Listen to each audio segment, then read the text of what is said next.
Welcome to the 37th annual Duquesne Light Home and Garden Show at the David L. Lawrence Convention Center. I'm Doug Oster. This is Gary Baranowski from Bidwell Training Center.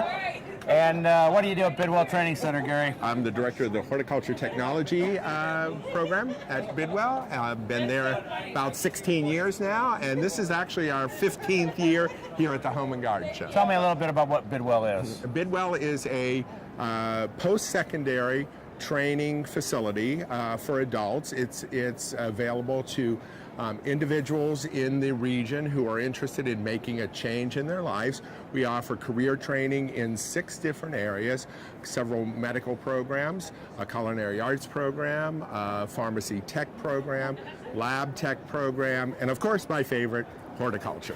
And I know you got 2 different areas here in the convention center. Let's start upstairs. What do we got here? Yeah, we always try to do something a little different, and upstairs features a number of different plant families, and we're talking about the economic importance of plants.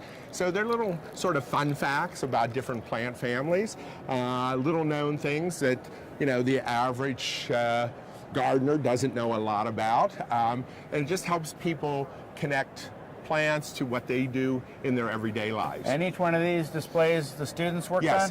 Yes, each of the displays was done by an individual student, and it wasn't an add-on to the curriculum. It was actually something that was part of the curriculum. During their studies, we have taxonomy, we have design, all of those things come together in their presentations here at the Home Show. When you're thinking about putting this together, what do you want visitors to get out of it when they come through this?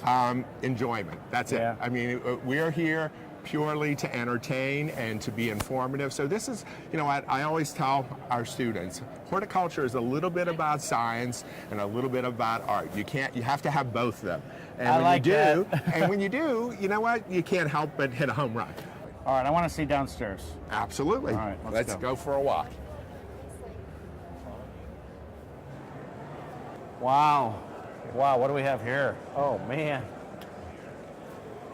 Huh. So what is this display? Well, this represents various training programs from the past 50 years at Bidwell Training Center. So students were challenged to find bits and pieces of these various career areas that could be put together and somehow fashion a plant container. Oh, this is great. So we have ceramics, photography, a little bit of jazz. Oh, yeah. We have our pharmacy program, our lab tech program. Oh, this is great, Gary. In the past, we've had carpentry and plumbing and weatherization. Currently, we have a number of medical programs, medical coding, medical assistance. The culinary program, of course, has been sort of a mainstay of the programming that we have at Bidwell Training Center. This is great. This represents the design studios for MCG Youth and Arts program. And you can see just the creativity and the imagination and the resourcefulness of our students in each of these displays. You told me you took them to Construction Junction and let absolutely. them loose, right? We did some shopping at Construction Junction, and prior to this whole exhibit being developed, we took them to the Carnegie Museum. They had to critique artwork at the Carnegie. We also looked at displays at the Carnegie. We visited Construction Junction. We visited our own warehouses, pulled all this stuff together, and somehow magic happened. As always, it looks great, and thank you for your time. Thanks, Doug. All right, let's look around. Absolutely. Don't forget to check me out online. That's where you can find out when I'm going to be on that stage at the Home Show. Until next week, I'll see you at the show.